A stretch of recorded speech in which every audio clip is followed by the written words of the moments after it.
మొదటి దినం బట్టి వందనాలు స్తోత్రాలు ప్రభా. నాయన ఇటు రీతిగా ప్రభా క్రిస్మస్ సంబరాలు జరుగుతుండగా ప్రభా ప్రతి ఒక్క కూడికలోనూ ప్రభా మీ సన్నిధి మాకు తోడుగా ఉంచండి ప్రభా. నాయన ప్రతి ఒక్క కుటుంబంలోనూ ప్రభా నీ సన్నిధి నీ జన్మదినం సంబంధించినటువంటి సువార్తను ప్రభా ప్రజలందరికీ కలగబో మహా సంతోషకరమైనటువంటి సువర్తమానాన్ని ప్రభా ఆయన సేవకులకు బోధించడానికి తగినటువంటి ప్రభా ఆయన బలమును శక్తిని ఆరోగ్యాన్ని దయచేయండి, జ్ఞానాన్ని దయచేయండి ప్రభా. అలాగే ప్రభా ప్రతి కుటుంబ వారును ప్రభా సిద్ధపడి ప్రభా మిమ్మల్ని ఆహ్వానించి ప్రభా సర్వోన్నతమైన స్థలములలో దేవునికి మహిమయు ఆయనకి ఇష్టమైనటువంటి ప్రజలకు భూమి మీద సమాధానము కలుగును గాక అనేటువంటి సువార్తను అలనాడు పరలోకము నుండి దేవదూతలు దిగి వచ్చి ప్రభా ఏ రీతిగా వర్తమానాన్ని అందించారో ప్రభా అటు రీతిగా మమ్మల్ని ప్రభా మీరు ఎన్నుకున్నందుకు వందనాలు స్తోత్రాలు ప్రభా. ప్రతి ఒక్కరికి ప్రభా అటు సువార్త భాగ్యాన్ని ప్రభా నాయన పొందుకోవటానికి మీరు ఇచ్చినటువంటి కృపకై వందనాలు స్తోత్రాలు ప్రభా. సర్వలోకమంతటికి ప్రభా మీరు కలుగజేసే ఆ రక్షణను బట్టి ప్రభా మేమందరము ప్రభా ఓపికతో ఉండి ప్రభా నిన్ను ఎదుర్కొనే వాడిగా ఉండటానికి సహాయం దయచేయండి ప్రభా. కూడి వచ్చిన ప్రతి బిడ్డను దీవించండి, ఆశీర్వదించండి ప్రభా. ఇటు రీతిగా ప్రభా వాతావరణాన్ని అనుకూలపరచండి ప్రభా. నాయన ఎంతో భయంకరమైన విపరీతమైనటువంటి పరిస్థితులు కలుగుతుండగా లోకంలో ప్రభా మమ్మల్ని అయితే సజీవుల లెక్కలో ఉంచి ప్రభా నాయన కాచి కాపాడి కరుణించి మరలా తండ్రి ఈ యొక్క క్రిస్మస్ దినాల్లోని ప్రవేశించడానికి మీరు కృప చూపినందుకు వందనాలు స్తోత్రాలు ప్రభా. చిన్నపిల్లలను దీవించండి, ఆశీర్వదించండి, వారికి మంచి ఆరోగ్యం దయచేయండి. అలాగే యవనస్తులను దీవించండి ప్రభా. అలాగే కుటుంబాలను దీవించండి ప్రభా. కుటుంబంలోని యజమానురాలని ప్రభా వారి ఉద్యోగాల్లోనూ ప్రభా ఆరోగ్య విషయంలోనూ కుటుంబ విషయంలోనూ సంఘ విషయంలోనూ ప్రతి విషయంలోనూ ప్రభా మీ సన్నిధి తోడుగా ఉంచి ప్రతి ఒక్కరిని సిద్ధపాటు దయచేసి ప్రభా నీ నామంలో ప్రభా వర్ధిల్లే భాగ్యం దయచేయండి. ఇటు సువార్తల ద్వారా తండ్రి అనేకులు రక్షించబడడానికి ప్రభా తగిన జ్ఞానాన్ని ఓపికను దయచేయమని మా ప్రభు రక్షకుడైన యేసయ్య పరిశుద్ధ నామంలో బ్రతిమలాడి ప్రదేశపడి వేడుకొంచున్నాము తండ్రి, ఆమేన్. దేవుని యొక్క మహాకృపను బట్టి దేవుడు మనల్ని ప్రేమించి ఈ 11 మాసములు కంటికి రెప్పవలే కాచి కాపాడి మరొక నూతన మాసంలోనికి దేవుడు మనల్ని తీసుకుని వచ్చాడు. ఈ ప్రారంభ దినం నుండి దాదాపు వచ్చే నెల 10-15 తారీఖుల వరకు ఆల్మోస్ట్ ప్రతిరోజు మనం దేవుని సన్నిధిలో గడిపేదానికి దేవుడు కృప చూపిస్తున్నటువంటి దినాలు ఇవి. ఈ రాత్రి ఒక ప్రత్యేకమైన విషయ సూచిక పరిచయాన్ని మనం కలిగి ఉన్నాం ప్రియులారా. విషయ సూచిక అంటే ఏదైనా ఒక పుస్తకాన్ని మనం ఓపెన్ చేసి మొదటి పేజీని చూసినప్పుడు హెడ్లైన్ తర్వాత అక్కడ ఇండెక్స్ అనేది మనకు కనబడుతుంది. ఆ విషయ సూచిక మనకు అర్థమైతే పుస్తకంలో ఏముందో అనే విషయాలు మనకు స్పష్టంగా గ్రహింపులోనికి వస్తాయి. తర్వాత కొన్ని క్రిస్టియన్ బుక్స్లో చివరి అట్టభాగంలో మ్యాటర్ రాస్తారు, సమరీ అని. ఆ పరిచయ భాగాన్ని అంటే ఆ బ్యాక్ సైడ్ ఉన్నటువంటి ఫ్లాప్లో మనం చదివినట్లయితే ఆ పుస్తకం లోపల ఏముందో అన్న విషయాలు క్లుప్తంగా అక్కడ పొందుపరిచి ఉంటారు. కనుక before reading some book or something we should know about the index. కాబట్టి పుస్తకాన్ని చదవబోయే ముందు విషయ సూచిక అనేటువంటిది మనకు అర్థమైతే ఆ పుస్తకంలో ఉన్నటువంటి విషయాలు ఎంతో స్పష్టంగా మనం గ్రహించగలుగుతాం. తర్వాత బైబిల్ కాలేజీలో మనం చేరాలనుకుంటే వాళ్ళు కొన్ని ప్రాస్పెక్టస్ అనేటువంటి ప్రిపేర్ చేస్తారు, కరికులమ్స్ అనేటువంటివి. ఆ ప్రాస్పెక్టస్లో కోర్సుకు సంబంధించినటువంటి డీటెయిల్స్ అనేవి ఉంటాయి. ఈ కోర్సులో మేము ఇట్లాంటి వాటిని టీచ్ చేస్తూ ఉన్నాం. థియాలజీకి సంబంధించిన విషయాలు, డాక్ట్రిన్స్కి సంబంధించిన విషయాలు, హిస్టరీకి సంబంధించినటువంటి విషయాలు, మతాలకు సంబంధించిన విషయాలు, కల్ట్స్కి సంబంధించినటువంటి విషయాలు, ఇలా కొన్ని ఆ ప్రాస్పెక్టస్లో విద్యకు సంబంధించినవన్నీ కూడా వాళ్ళు కరికులం అనేది ఏర్పాటు చేస్తారు ప్రియులారా. అవి చూస్తేనే మనకేమనిపిస్తుంది అంటే ఖచ్చితంగా నేను ఈ కోర్స్ చేయాలి అనిపిస్తుంది. ఈ కోర్స్ చేస్తే నేను ఇవన్నీ కూడా నేర్చుకోవచ్చు అన్న ఒక మంచి అభిప్రాయము మనం కలిగి దాంట్లో జాయిన్ అయ్యేదానికి అవకాశం ఉంటుంది ప్రియులారా. ఎందుకు ఇవన్నీ నేను చెప్తున్నాను అని అంటే, మన ఎదుట ఉన్నటువంటి కార్యక్రమాల విషయంలో మనకు ఒక గ్రహింపు అనేటువంటిది చాలా అవసరం. ఈ గ్రహింపు అనేది మనం కలిగి ఉంటే మన ఎదుట ఉన్నటువంటి కార్యక్రమాలు మనకు ఆశీర్వాదకరంగా ఉంటాయి. అందుకే ఈ రాత్రికాలపు సందేశానికి ఒక ప్రత్యేకమైన విషయ సూచిక పరిచయము అనే పేరు పెట్టడం జరిగింది. ప్రియులారా, క్రిస్మస్ అనేటువంటిది ఎలాంటిది అని అంటే, ఇది ప్రపంచవ్యాప్తంగా జరిపించుకునేటువంటి ఒక ప్రత్యేకమైన సెలబ్రేషన్. అయితే దీన్ని వివిధ రకాలుగా మనుషులు జరిపించుకుంటూ ఉంటారు. కొద్దిమంది నవంబర్ 25వ తేదీ నుండి డిసెంబర్ 25వ తేదీ వరకు క్రిస్మస్ కార్యక్రమాలను జరిపించుకుంటారు. మరి కొద్దిమంది కేవలం డిసెంబర్ 25వ తారీఖు మాత్రమే క్రిస్మస్ కార్యక్రమాన్ని సెలబ్రేట్ చేసుకుంటారు. ఇంకా కొద్దిమంది డిసెంబర్ 25 నుండి జనవరి 1 వరకు క్రిస్మస్ కార్యక్రమాలను జరిపించుకుంటారు. ఇంకా కొద్దిమంది అసలు క్రిస్మస్నే జరిపించుకోరు. ఇలా people have different kinds of opinions about the festival Christmas. Christmas పండుగ విషయంలో రకరకాల అభిప్రాయాలు ప్రపంచంలో ఉన్నటువంటి ప్రజలు కలిగి ఉన్నారు. అయితే మన విషయానికి వస్తే, ఈ క్రిస్మస్ కూడికలు అనేటువంటివి ఈ రోజు నుండి ప్రారంభమై దాదాపు వచ్చే నెలలో 15-20 తారీఖుల వరకు జరుగుతాయి. ప్రియులారా, ఈ డ్యూరింగ్ దిస్ డేస్, ఈ దినాల్లో మనం ప్రత్యేకముగా 7 కార్యక్రమాలను కలిగి ఉంటాం. We will have 7 activities during this Christmas season. 7 కార్యకలాపాలను ఈ క్రిస్మస్ దినాల్లో సీజన్లో మనం కలిగి ఉంటాం. ప్రియులారా, అవి ఏంటి అంటే, మొట్టమొదటిది క్రిస్మస్ హౌస్ ప్రేయర్స్, క్రిస్మస్ గృహ కూడికలు. రెండవది సెమీ క్రిస్మస్. మూడవది క్రిస్మస్ క్యారల్స్. నాలుగవది క్రిస్మస్ ఫెస్టివల్. ఐదవది గాస్పల్ డిస్ట్రిబ్యూషన్. ఆరవది వాచ్ నైట్ సర్వీస్. ఏడవది నూతన సంవత్సర ఆరాధన. ఈ 7 కార్యక్రమాలు ఈ భాగంలో మనము కలిగి ఉన్నాం. ప్రియులారా, ప్రతి కార్యక్రమం కూడా ఒక ప్రత్యేకమైనటువంటి విధానాన్ని, విశిష్టతను చోటు చేసుకుంది. ఇది మనం తెలుసుకోవాలి ముందుగానే. ఎందుకు ఈ రాత్రి సందేశం అని అంటే, ముందుగా దీని గురించినటువంటి గ్రహింపు మనకు కలిగితే మనం ఏ కార్యక్రమాన్ని కూడా పోగొట్టుకునేదానికి ఇష్టపడం. ప్రతిదీ కూడా విలువగా ఎంచుకొని దాన్ని చక్కగా మనం సద్వినియోగం చేసుకుంటాం. అందుకని పరిచయం అనేటువంటిది చాలా ప్రాముఖ్యం. ప్రియులారా, ప్రతి కార్యక్రమంలో దేవుడు తప్పకుండా ఏదో ఒక కోణంలో మాట్లాడుతూ వస్తాడు. ఈ సంగతి మనం గుర్తుపెట్టుకోవాలి. దేవుడు ఏ కార్యక్రమంలో ఎవరితో ఏ విధంగా ఎలా మాట్లాడతాడో ఎవరికి తెలియదు. But we should be alert to listen what God speaks to me. దేవుడు నాతో ఏం మాట్లాడతాడో అనేది జాగ్రత్తగా మనల్ని మనం సిద్ధపరచుకోవటం అనేది చాలా ఇంపార్టెంట్.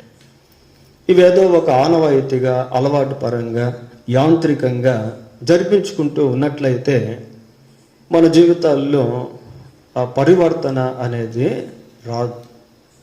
ఎటువంటి మార్పు అనేటువంటిది కలుగదు. కనుక దీని విషయంలో మనల్ని మనం సిద్ధపరచుకునేదానికి, దీని యొక్క విలువ మనం గుర్తించేదానికి ఈ రాత్రి ప్రత్యేకమైన మొదటి విషయ సూచిక పరిచయ భాగాన్ని కలిగి ఉన్నాం.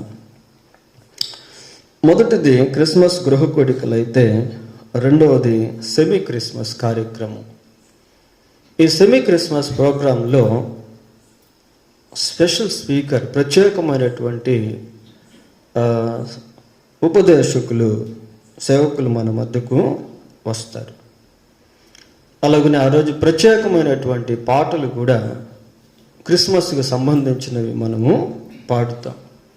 అలాగనే ప్రత్యేకమైనటువంటి క్రిస్మస్ నాటిక మన సంఘంలో ప్రదర్శించబడుతుంది. ఈ 3 విషయాలు సెమీ క్రిస్మస్ కార్యక్రమంలో మనం కలిగి ఉంటాం ప్రియులారా. ఆ రోజు మనం అనేక మందిని దేవుని సన్నిధికి ఆహ్వానించుట, మనం కూడా తప్పనిసరిగా వచ్చుట అనేది చాలా ఇంపార్టెంట్. 3వదిగా క్రిస్మస్ క్యారల్స్. ఈ క్యారల్స్ అనేటువంటిది దాదాపు ప్రతి గృహాన్ని సంఘంతో సాధ్యమైనంత వరకు మనము దర్శించేటువంటి కార్యక్రమం. ఎక్స్ప్రెసింగ్ ద గ్రీటింగ్స్, శుభాలను తెలియజేసేటువంటి కార్యక్రమం ప్రియులారా. తర్వాత సహవాసం, ఒక సంఘంలో ఒక మంచి ఫెలోషిప్ అనేటువంటిది ఆ రోజు ఒక ఐక్యతతో కూడినటువంటిది మనము కలిగి ఉంటాం. తర్వాత ఒక చిన్న సందేశం ప్రతి గృహంలో ఆ రాత్రి మనం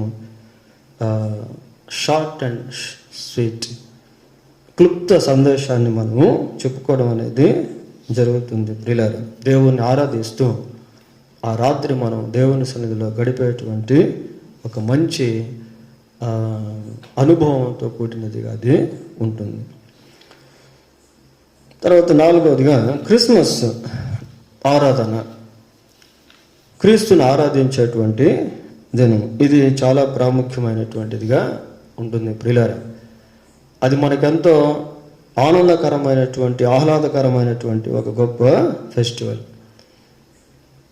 అది ఒక పండుగలా కాకుండా దాన్ని అర్థవంతంగా, సమర్థవంతంగా జరిపించుకొనుట అనేది కూడా చాలా important. Why Jesus was born on this earth, we must know this truth.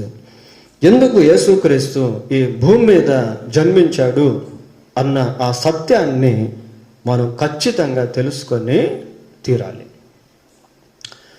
ప్రియులారా, ఈ కూడికలు అన్నీ ఎలాగుంటాయంటే, దేవుని యొక్క వాక్యము వివిధ రకాల డైమెన్షన్స్లో, కోణాల్లో బాణాల వలె వెళ్తూ ఉంటుంది. ఏదో ఒక దాంట్లో మనం ఖచ్చితంగా తాకబడాలి. అది ఇంపార్టెంట్, అది ప్రాముఖ్యం ప్రియులారా. మన మీద నుంచి వాక్యం వెళ్ళిపోకూడదు, కానీ మనలోకి వాక్యం వెళ్ళాలి. అటువంటి సిద్ధపాటు మనం కలిగి ఉండాలి. నేను మళ్ళీ చెప్తాను దాని గురించి. సరే, తర్వాత సువార్త పరిచర్య, ట్రాక్స్ డిస్ట్రిబ్యూషన్. నిజంగా సంఘంలో మనం దీన్ని చాలా ఎక్కువగా కలిగి ఉండాల్సింది, కానీ మనం అంత ఎక్కువగా గాస్పుల్ అయితే ప్రజెంట్ చేయలేకపోతా ఉన్నాం.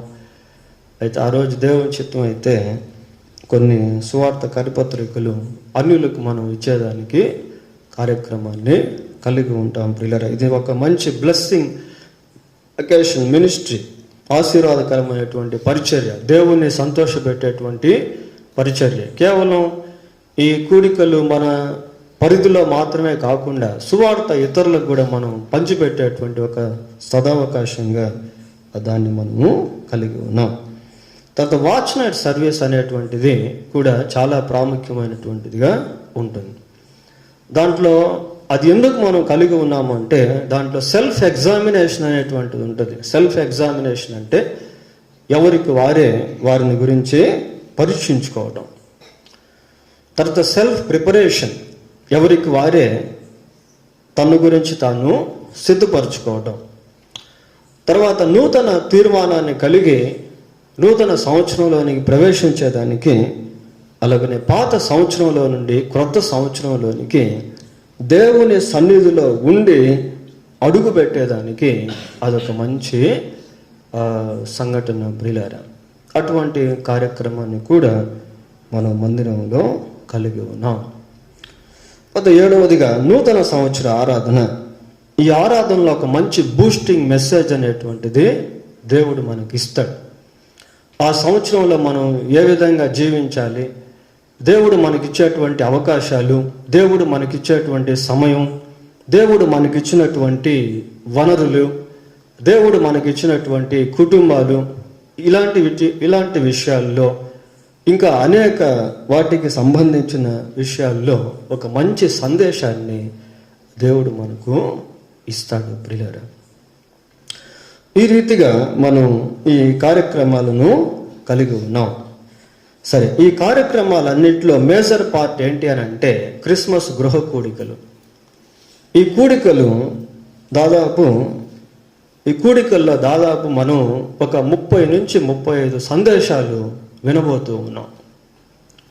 చూడండి ఎంత ధారాపాతంగా దేవుని వాక్యాన్ని ఆయా విధాలుగా విభజించి వినడం, నేర్చుకోవడం అనేటువంటిది చాలా చాలా ప్రాముఖ్యమైనటువంటిది ప్రియులారా.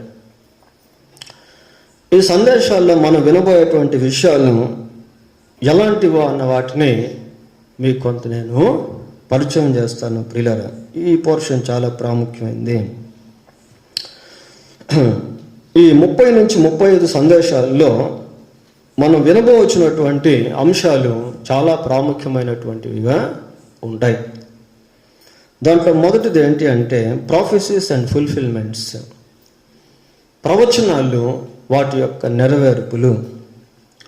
క్రీస్తు ప్రభు యొక్క పుట్టుక ఏదో ఊరికి అలాగా జరిగినటువంటిది కాదు. భూమి పుట్టక మునిపే క్రీస్తు ప్రభు యొక్క పుట్టుకను గురించి నియమించబడింది. భూమి పుట్టిన తర్వాత క్రీస్తు ప్రభు యొక్క పుట్టుకను గురించి మొట్టమొదటిగా దేవుడే ప్రవచించాడు ప్రియులారా. అది మనకు ఆదికాండం 3వ అధ్యాయం 15వ వచనంలో ప్రభు యొక్క పుట్టుకను గురించి మొట్టమొదటి ప్రవచనం అనేది కనబడుతుంది.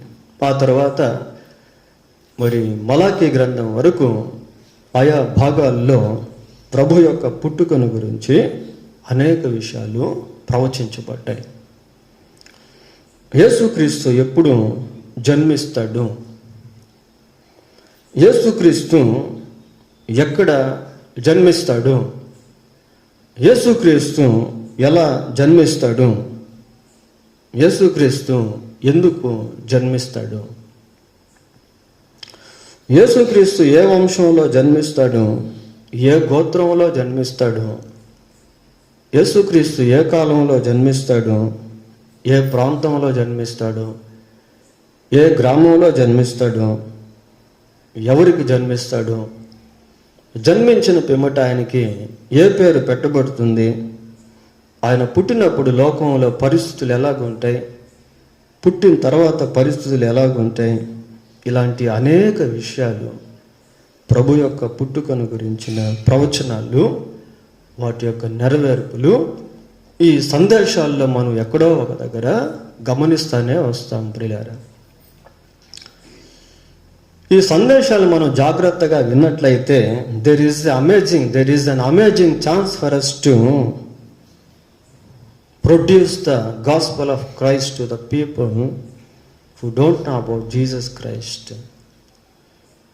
ఈ సందేశాలను మనం జాగ్రత్తగా రిసీవ్ చేసుకున్నట్లయితే, గమనించినట్లయితే, వినినట్లయితే ప్రభువును ఎరగనటువంటి వారికి ప్రభువును గురించి ప్రకటించేటువంటి మంచి అవకాశాన్ని మనం పొందుకుంటాం.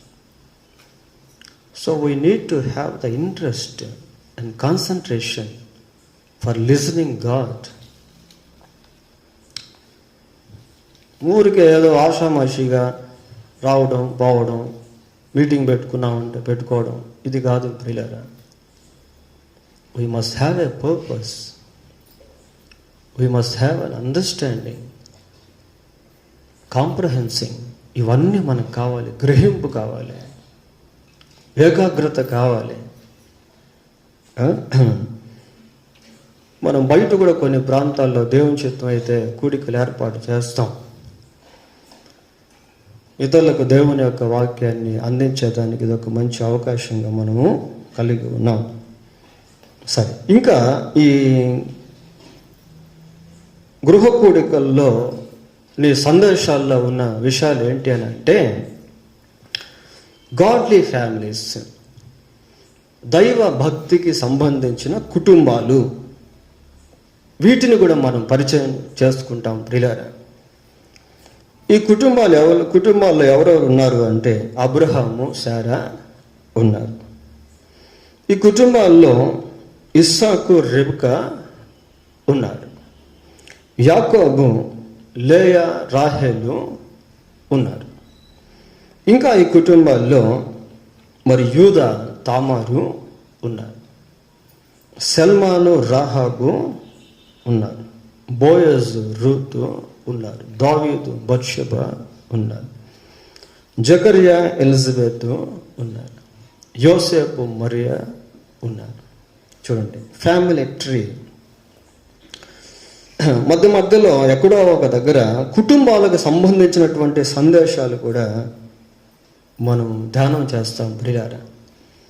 చూడండి, దేవుని యొక్క వాక్యం వివిధ రకాల కోణాల్లో దేవుడు మనకు అందించబోతూ ఉన్నాడు.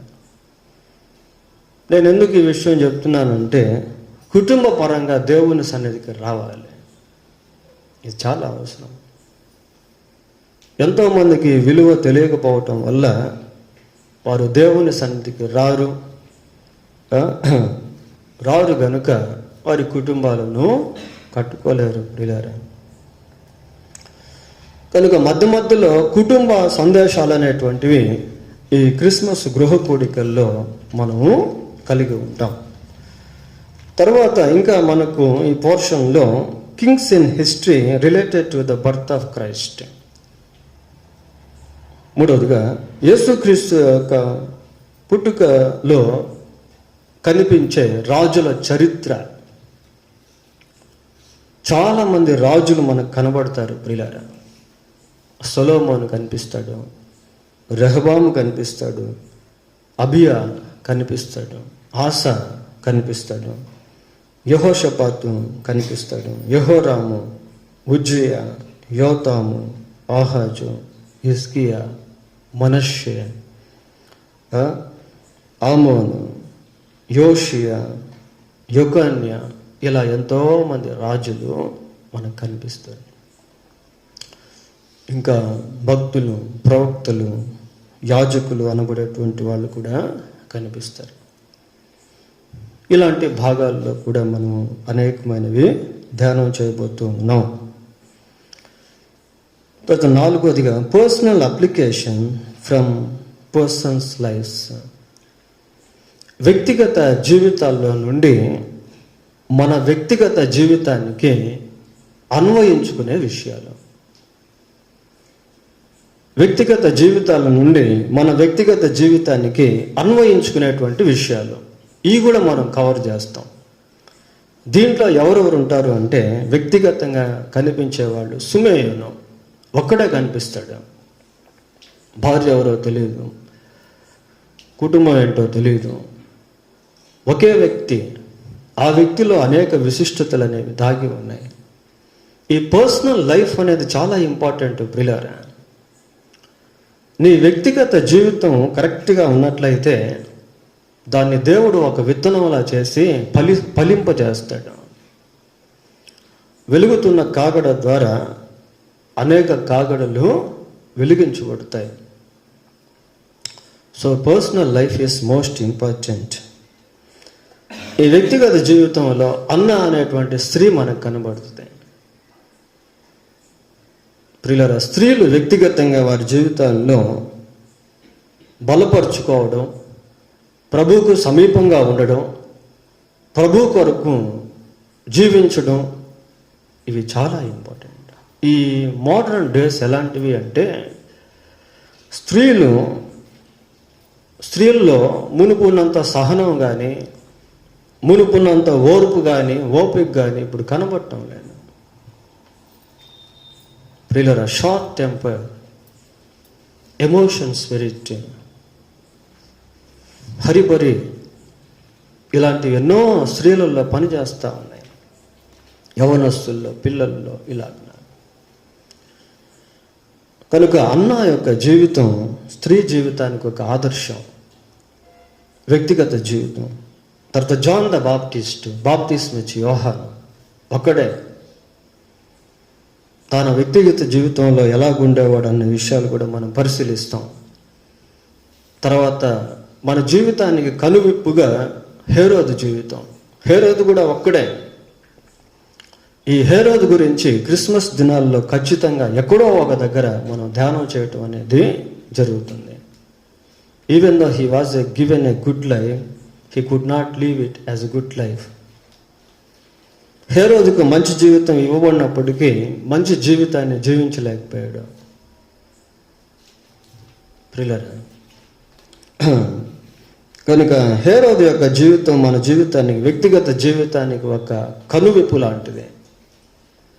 ఇలా personal applications from the persons lifes, వ్యక్తిగత జీవితాల్లో నుండి మన వ్యక్తిగత జీవితానికి అన్వయించుకునేటువంటి విషయాలు కూడా ఈ కూడికల్లో మనము ధ్యానం చేస్తాం ప్రియులారా.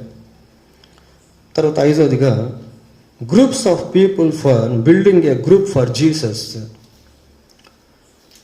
గుంపుగా ఉన్నటువంటి వారి జీవితాల్లో నుండి మనం ఒక గుంపుగా ప్రభు కొరకు మారే అవకాశం. వీళ్ళెవరబ్బా అని అనుకుంటే వీళ్ళల్లో 3 జ్ఞానులు ఉన్నారు ప్రియులారా. ఆ 3 జ్ఞానులు యొక్క ప్రయాస, వారి యొక్క సమర్పణ, వారి యొక్క పట్టుదల, వారి యొక్క దీనత్వం, దేవుని పట్ల వారికి ఉన్నటువంటి గ్రహింపు గుంపుగా ఉన్నటువంటి వాళ్ళకి కావాలి. ఒక రకంగా చెప్పాలంటే సంఘ సహవాసంలో అది ఉండాలి. We are one family in the Lord. We are one body in the Lord. ప్రియులారా, ప్రభువులో మనం ఒక శరీరముగాను ఒక కుటుంబంగాను ఉన్నాం. కనుక ఆ ముగ్గురు గుంపును గురించి మనం ఆలోచన చేస్తే సమూహంగా మనం నేర్చుకోవాల్సినటువంటి విషయాలు చాలా బయటకు వస్తాయి. ఇంకా కనిపించే మరొక గుంపు ఎవరు అంటే షెపర్డ్స్,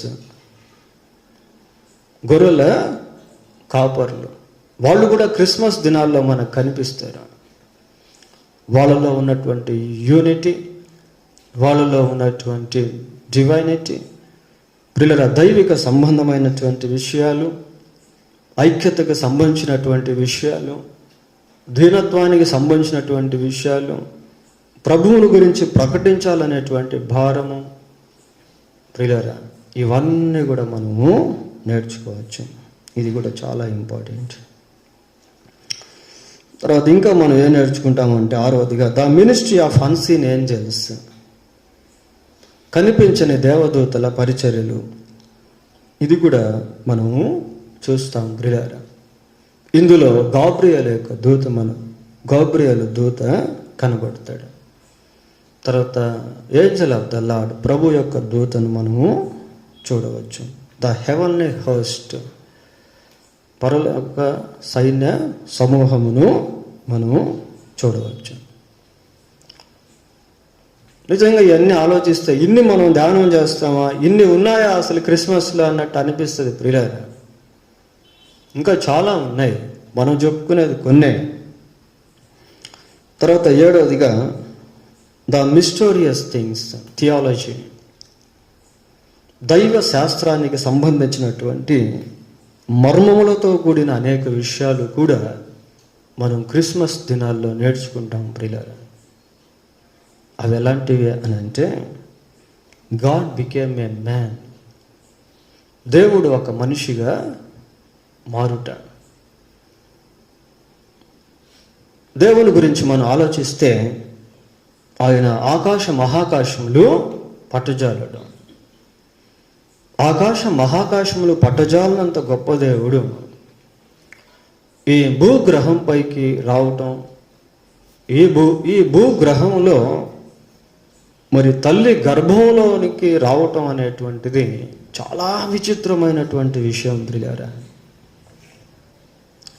చాలా విచిత్రమైనటువంటి విషయం. ఆయన కన్యక గర్భమందు జన్మించుట అనేది అది బియాండ్ ద సైన్స్, అది శాస్త్రానికి అంతు చిక్కనటువంటి విషయము, మానవాతీతమైనటువంటి విషయము. అది ఒక మర్మము ప్రియులారా. That is a mystery. ప్రపంచ చరిత్రలో ఇంతవరకు కన్యక గర్భమందు జన్మించినటువంటి వ్యక్తి ఒక యేసుక్రీస్తు ప్రభు తప్ప ఇంకెవ్వరు కూడా లేరు. జన్మ పాపము లేనటువంటి ఒకే ఒక్క వ్యక్తి యేసుక్రీస్తు ప్రభు ప్రియులారా. దాని డెప్త్ మనకు అర్థమైతే అది చాలా ఆశ్చర్యం అనిపిస్తుంది. తరువాత మహాకాశములు పట్టజాలనంత గొప్ప దేవుడు గర్భములో ఒక శిశువుగా మారుట అనేటువంటిది చాలా ఆశ్చర్యాన్ని కలిగిస్తుంది. ఇంకా the master became a slave. యేసుక్రీస్తు యొక్క అధికారాన్ని మనం గురించి ఆలోచిస్తే చాలా ఆశ్చర్యం అనిపిస్తుంది. ఆయన సర్వాధికారి అయిన దేవుడు, ఆయన ప్రపంచాలను శాసించగలిగినటువంటి అధికారం కలిగినవాడు, సముద్రాన్ని శాసించినవాడు, గాలిని గద్దించినటువంటి వాడు, అపవిత్రాత్మల నోళ్లను మూయించినటువంటి వాడు. అయితే ఆయన ఎలా కనిపించాడు అంటే ఒక దాసుడిగా మారాడు. అది చాలా ఆశ్చర్యం ప్రియులారా, అది చాలా ఆశ్చర్యాన్ని కలిగిస్తుంది. ఇంకా యేసుక్రీస్తు యొక్క జన్మలో మనం చూసినప్పుడు he was richest but he became a poor. ఆయన గొప్ప ధనవంతుడైనటువంటి దేవుడు, శ్రీమంతుడైన దేవుడు, ఆయన దరిద్రుడిగా కనిపిస్తాడు. ఆయన పుట్టినప్పుడు ఆయనకు పడుకోబెట్టేదానికి కూడా స్థలం అనేది లేదు. ఇవన్నీ చాలా ఆశ్చర్యమైనటువంటి విషయాలు ప్రియులారా. వీటిని గురించి కూడా మనం సందర్భానుసారంగా ధ్యానం చేస్తాం. ఆ తర్వాత Jesus names and they significances. క్రీస్తు ప్రభు యొక్క పేర్లు, వాటిలో ఉన్నటువంటి విశిష్టతలు, ఇవి కూడా మనం అప్పుడప్పుడు ధ్యానం చేస్తాం క్రిస్మస్ కూడికల్లో ప్రియులారా. ఆశ్చర్యకరుడు అని, ఆలోచనకర్త అని, బలవంతుడైన దేవుడు అని, నిత్యుడగు తండ్రి అని, ఇలాంటి విషయాలు ధ్యానం చేస్తాం. యేసు అనేటువంటి పేరుని గురించి, ఇమ్మానుయేలు అనే పేరుని గురించి, రక్షకుడు అనే పేరుని గురించి, మెస్సియా అనేటువంటి పేరుని గురించి, సశరీరుడు అనేటువంటి పేరుని గురించి, ఇలా ప్రభువుకు సంబంధించినటువంటి పేర్లు ధ్యానం చేస్తూ ఉంటే ఆ ధ్యాన భాగంలో ఎన్నో లోతైనటువంటి విషయాలు బయటకు వస్తూ ఉంటాయి. ఇలాంటివి కూడా ఈ క్రిస్మస్ కూడికల్లో మనము ధ్యానం చేయబోతూ ఉన్నాం ప్రియులారా. తర్వాత historical events on his birth. క్రీస్తు ప్రభు యొక్క జన్మలో చరిత్రాత్మక అంశాలు, ఇవి కూడా చాలా ఆశ్చర్యాన్ని కలిగించేవిగా ఉంటాయి. ప్రభు జన్మించినప్పుడు యుగం లేక శకం 2 భాగాలుగా మారుట అనేది మనము చూస్తాం. బీసీ ఏడీగా మారింది ప్రియులారా. ఇప్పుడు దీన్ని వేరే విధానంలో మార్చారు, బీసీఈ ఇట్లా కొంచెం మార్చడం అనేది జరిగింది. సరే, ఏదైనప్పటికీ historical events on his birth, యేసు ప్రభు యొక్క పుట్టుకలో ఉన్నటువంటి చరిత్రాత్మక విషయాలు కూడా కొన్ని మనము ధ్యానం చేస్తాం. ఆ తర్వాత జియోగ్రాఫికల్ ఎవిడెన్స్, యేసు ప్రభు యొక్క పుట్టుకలో ఉన్నటువంటి భౌగోళిక రుజువులు, వాటిని గురించి కూడా మనము చూస్తాం ప్రియులారా. యేసుక్రీస్తు ప్రభు మరి బెత్లెహేములో జన్మించాడు. నేను ఇందాక చెప్పాను, ఆయన ఎక్కడ జన్మించాలో అనేది ముందుగానే చెప్పబడింది. బెత్లెహేము అనేటువంటిది యెరూషలేములో ఉంది. యెరూషలేము అనేటువంటిది ఆసియాలో ఉంది. చాలా వరకు యేసు ప్రభు పుట్టినటువంటి స్థలము ప్రపంచానికి మధ్య భాగం అని అంటారు ప్రియులారా. దానికి ఒక బలోపేతమైన వాక్యం కూడా బైబిల్లో మనం చూడవచ్చు. యేసుక్రీస్తు ప్రపంచంలో మధ్య భాగంలో జన్మిస్తాడు అన్న దానికి ఒక చిన్న రుజువుకరమైనటువంటి వాక్యం బైబిల్ స్కాలర్స్ యెహెజ్కేలు గ్రంథంలో ఉంది అని చెప్తారు ప్రియులారా. చూడండి ఒకసారి యెహెజ్కేలు గ్రంథం 5వ అధ్యాయం. యెహెజ్కేలు గ్రంథం 5వ అధ్యాయము 5వ వచనాన్ని చదువుకుందాం.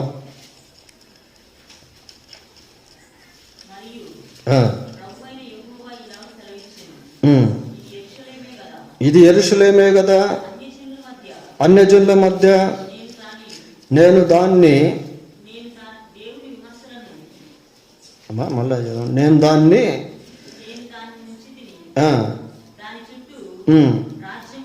చాలు. యెరూషలేము ఎక్కడుందట? ఇది యెరూషలేమే కదా. అన్యజనుల మధ్య నేను దాన్ని ఉంచి తిని దాని చుట్టూ రాజ్యములు ఉన్నవి. యెరూషలేము అనేది ఎక్కడుంది అంటే అన్యజనుల మధ్య ఉంది. దాని చుట్టూ ఏమున్నాయి? రాజ్యాలు ఉన్నాయి ప్రియులారా. ఇంకా ఆ వాక్యాన్ని మనం లోతుగా ధ్యానం చేస్తే ఇవన్నీ బయటకు వస్తాయి. అసలేంటి వాటి పుట్టు పూర్వతాలు ఏంటి అని మనం గమనిస్తే అప్పుడు మనం దాని గురించి క్షుణ్ణంగా తెలుసుకునే అవకాశము ఉంటుంది.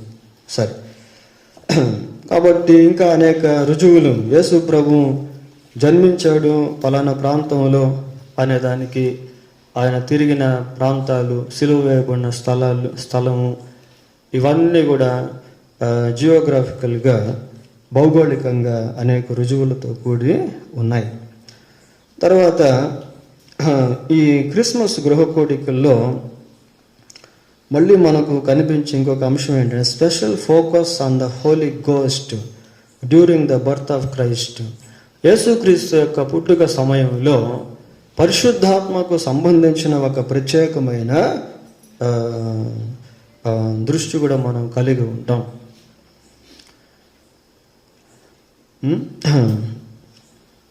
మరియ పరిశుద్ధాత్మతో నింపబడి యేసుక్రీస్తు ప్రభువుకు జన్మను ఇచ్చింది.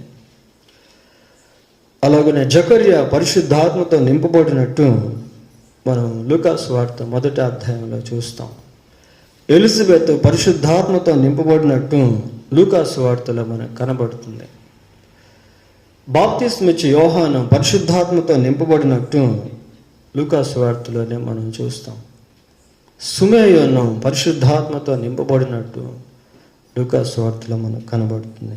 కనుక ప్రభువు జన్మించినటువంటి ఆ సమయంలో పరిశుద్ధాత్మ గురించి అనేక విషయాలు మనము ధ్యానం చేయవచ్చు ప్రియులారా. తర్వాత scientific effect on Jesus birth. యేసు ప్రభు జన్మించినటువంటి సమయంలో శాస్త్రపరంగా ఇంకొక విషయం ఏంటంటే కనిపించిన నూతన నక్షత్రం. నక్షత్రం అంటే నిజంగా ఆకాశంలో ఉండే నక్షత్రాలు అని కాదు, కానీ అది ఒక కమెట్ అని అంటారు, తోకచుక్క అని కూడా అంటారు ప్రియులారా. దీని గురించి కూడా బాగా రీసెర్చ్ అనేటువంటిది చాలా వరకు చేశారు. వాళ్ళలో ఒక వ్యక్తి ఎవరు అంటే కోలిన్ జే హంపెరిస్ అనేటువంటి ఒక ఆయన ఉన్నాడు. ఆయన department of material science, university of Cambridge, ఆ ప్రాంతానికి సంబంధించినటువంటి వ్యక్తి 1991లో ఒక శీర్షిక విడుదల చేశారు.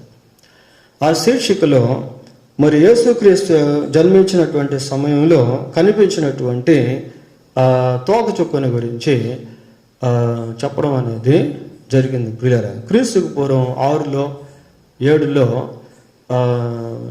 కొన్ని గ్రహాలు కనిపించాయి. ఏంటి ఆ గ్రహాలు అంటే, ఒకటి జూపిటర్, 2 మార్స్, 3 సాటర్న్. ఈ గ్రహాలు అప్పట్లో కనిపించాయి. అయితే క్రీస్తు ప్రభు జన్మించినటువంటి సమయంలో మరి ఈ న్యూ కామెట్ అంటే ఒక తోకచుక్క అనేటువంటిది కనిపించి అది కొంత దూరం ప్రయాణం చేసి కరెక్ట్గా బెత్లెహేమ్ ప్రాంతంలో ఆగినట్టుగా హిస్టరీలో రాస్తున్నారు, సైన్స్లో రాస్తున్నారు. అక్కడే నిలిచినట్టుగా రాశారు. దానికి సంబంధించినటువంటి ఎవిడెన్స్ కూడా ఉన్నాయి ప్రియులారా. ఇలాగా మరి ఈ కూడికల్లో అనేకమైనటువంటి విషయాలు మనం తెలుసుకోబోతూ ఉన్నాం. ఇంకా పరిశుద్ధాత్మ దేవుడు ఆయన మహాకృపను బట్టి ఇంకా ఎన్నెన్ని విషయాలు బయలుపరుస్తాడో మనకు తెలియదు. కనుక ఈ రాత్రి మరి విషయ సూచిక అనేటువంటిది మనం ఎందుకు చెప్పుకుంటున్నాము అంటే, మన ఎదుట ఉన్నటువంటి కార్యక్రమాలకు తగు రీతిగా మనం సిద్ధపడాలి, ఒక గ్రహింపు కలిగి వీటిని మనం సద్వినియోగం చేసుకోవాలి అనే ఉద్దేశంతో ఈ రాత్రి ప్రత్యేకమైనటువంటి విషయ సూచికను పరిచయం చేయటం జరిగింది. దేవుడు ఈ మాటలను దీవించునుగాక. ప్రార్థన చేసుకుందాం.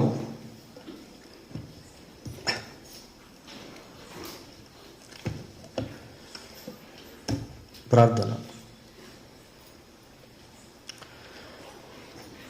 కృపగలిగిన మా తండ్రి, పరిశుద్ధుడైన మా దేవ, మీకు వందనాలు స్తోత్రాలు చెల్లిస్తూ ఉన్నాం. నేటి నుండి ప్రారంభమైనటువంటి యొక్క క్రిస్మస్ కూడికలు ముగింపు వరకు మీరు తోడుగా ఉండి మీ చిత్తానుసారంగా వీటిని జరిపించమని ప్రార్థిస్తూ ఉన్నాం. ప్రభా, మీరే నాయకుడిగా, బోధకుడిగా ప్రభా ఈ కూడికలకు ఉండమని ప్రార్థిస్తూ ఉన్నాం. ఈ కూడికల్లో ఆయన సంఘంలో ఒక్కొక్కరు వ్యక్తిగతంగాను కుటుంబ పరముగాను బలపరచబడినట్లు సహాయం చేయండి. మీ కొరకు మేము ప్రయోజకులముగా మారునట్లు కృపదయ చేయండి. ఈ కూడికల్లో అనేక మందికి మీ సత్య సువార్త అందునట్లుగా సహాయం చేయమని ప్రార్థిస్తూ ఉన్నాం. ఆయన మీకు స్తోత్రాలు ప్రభువా. మీరు కనికరించి అనేకులను దర్శించండి. ఆయన వివిధ రకాల కోణాల్లో మీ వాక్యము విడుదలవుతూ ఉన్న సమయంలో మా హృదయాలు మీ వాక్యానికి ప్రతిస్పందించినట్లు సహాయం చేయండి. ఆయన మీ వాక్యపు కాంతిలో మమ్మల్ని మేము పరిశీలించుకునే వారంగా ఉండుటకు సహాయం చేయండి. మా ఎదుటకు మీరు తీసుకొచ్చే ఆదర్శ కుటుంబాలు మా కుటుంబాలను ప్రభావితం చేయనట్లుగా సహాయం చేయమని వేడుకుంటూ ఉన్నాం. మా సంఘంలో చిన్నవారు మొదలుకొని పెద్దవారి వరకు ఈ కూడికల ద్వారా మేలు పొందినట్లుగా సహాయం చేయండి. చుట్టుపక్కల అనేక మంది నాయన రక్షణ పొందినట్లుగా సహాయం చేయండి. ఈ కార్యక్రమాలన్నీ ప్రభా మీ చేతికి అప్పగిస్తూ ఉన్నాం. నేటి నుండి ప్రారంభమైన ఈ యొక్క కార్యక్రమాలకు ప్రభా మీరే ప్రభుగా ఉండమని వేడుకుంటూ ఈ పరిచయ భాగంలో అనేక విషయాలు మీరు మాకు తెలియజేసినందుకై మీకు కృతజ్ఞతాస్తుతులు చెల్లిస్తూ ఘనత మహిమ ప్రభావం మీకు ఆరోపిస్తూ మా ప్రభు అయిన యేసుక్రీస్తు పరిశుద్ధమైన నామములో ప్రార్థన చేస్తున్నాము తండ్రి. ఆమేన్.